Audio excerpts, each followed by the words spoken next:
Module 9, the influencer deck, getting hotels and serious brands to take you seriously.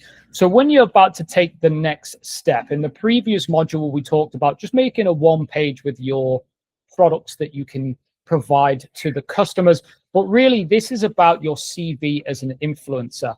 As you're growing, you're going to need a media kit because you're going to be charging more money. So you need to give more detailed information about yourself and what you're going to offer to these companies as well. If you're not really sending this across, most companies won't really take you seriously. So this is when you want to start charging high amounts for your services. So what goes inside the deck? So number one is your name and handle, very basic, screenshots of your account as well, who you are and your niche, very clear. There's no point doing a brand deal if it doesn't align with what they want either.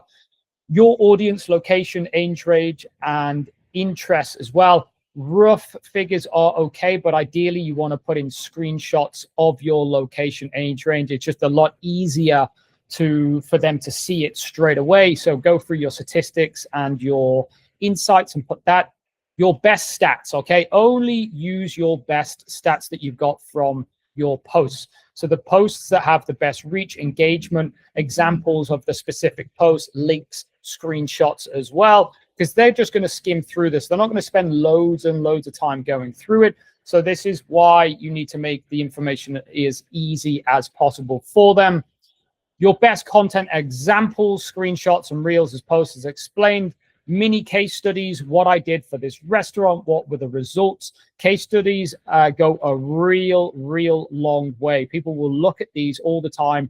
Testimonials as well. What did other brands say about you? If you don't have them, go out and get them. Speak to the brand and say, hey, look, I am aspiring to be a really high-level influencer.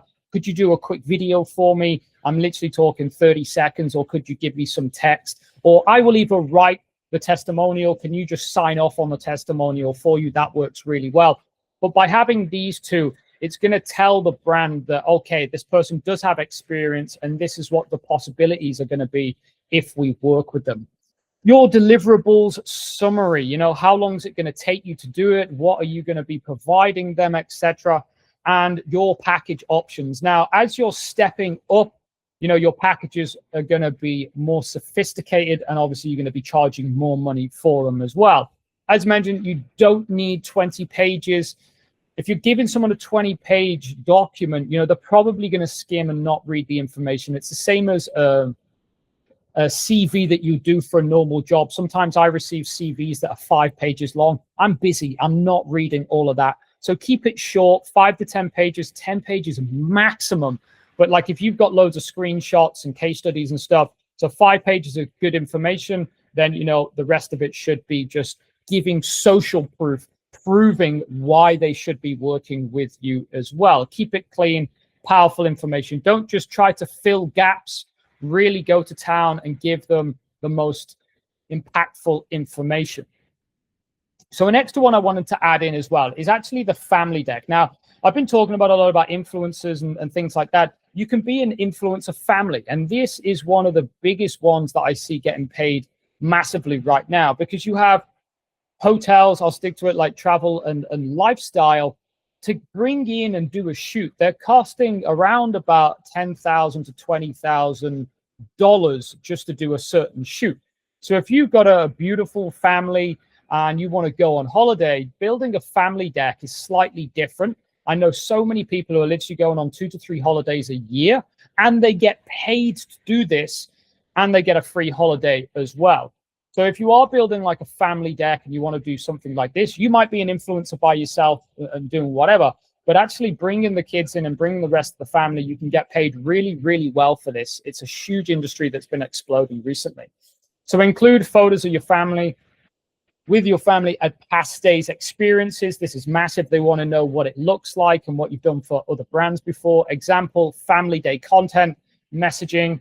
So we create authentic family content showing how it feels to stay here with kids.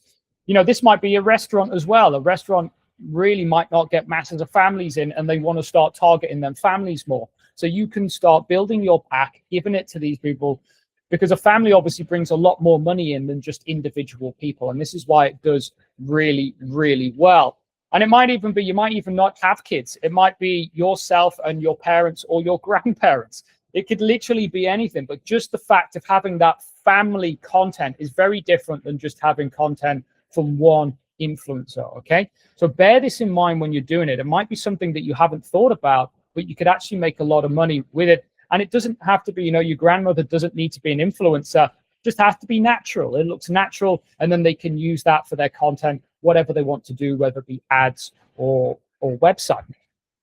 Family content is heavily in demand because it looks real, it's relatable, and it's trustworthy as well. If you've got children in there, it just makes it a lot more trustworthy. Hotels often prefer that over heavily staged model shoots. This is so true right now. When you do a model shoot, it's quite obvious, the kids don't look at the parents the right way. So they prefer a real family going and using that for the shoots. If you want to make big money, this is one right now I see a lot of people making very, very high ticket deals from. So how to use the deck. When pitching something big, 3 to 7 nights resort stay, for example, this is when you're getting into the big, big numbers. Then what you want to do is just send a short, clear email or DM. By this stage, really, I would send a DM and I would send an email also. It's fine to hit them in 2 different targets because you might have a social media manager here, then you might have an assistant or whatever there. So send a short, straight to the point, clear email and wait for the reply. I've already taught you as well about the following up, etc. If they show their interest, say, I'd love to share my media kit so you can see my audience and past work. What's the best email to send it to? Now, this isn't just for the families. This is also for the main influencers as well. It's a slightly little bit of a different approach than when you're just targeting smaller brands, because these people might not necessarily be familiar with working with this type. But when you're going to decent brands, let's say anything over $500,000 a year, 100 or 1 million, etc. They probably worked with these kind of things before. So it's a slightly different tactic in terms of the way to go in. Send the deck with a simple note, okay? Thanks for taking a look. I've included audience details, example content, and collaboration ideas. If you have specific campaigns or time periods you want to promote, I'm happy to tailor something to that, okay? So it's kind of a cold approach. Again, use my AI course to optimize the messages that are working the best. If you're super pushy in this, you're probably going to get pushed away. But as you go into big brand deals, you're not necessarily going to be working directly with the CEO or contacting the CEO. This is going to go up a couple of levels as well. So they're only really going to pass up maybe a short note and also your media kit to the CEO or whoever is in charge of dealing with that as well. So this is why it's super important you have such an aesthetically pleasing kit that they can read and then make a decision on that. So the action steps, again, this might not be available or you don't really want to do this right now because you're just starting out, but I want to put a few more advanced things in so you're ready. You can come back to this module in the future. Once you've started to make a couple of $500 deals here and there, you're like, right, now I'm ready to take the next step. Then come back and then you can start doing this. So the actions are: make a rough list of your 5 strongest posts by views/engagement, save screenshots and links. You're going to already have these if you've been tracking your stats. These will go in your deck. Sketch your deck sections on paper. Now, Canva and all these places, they already have templates for you. So use the templates. It's just much, much easier. Change your brand colors. Page 1, who am I? Page 2, audience and stats. 3, best content. 4, case studies, packages. Also add in there as well the testimonials. So even if you are just starting out, then it will still be a good idea to start to prepare this as well, because you might send over the 3 packages that you have, and then they might go, okay, we want more information of past work. So then if you've already got this prepared, it's going to already be better for you, okay? So once you've made that leap from free to paid, now you're going to big brands. This is what you're going to need to be sending over. If you're sending over anything less than this, don't expect them to take you too seriously. So awesome. That was a quick module but very important. Use the AI course I have as well to make this even better. And I will see you in module 10 now. We're getting to the end of the course.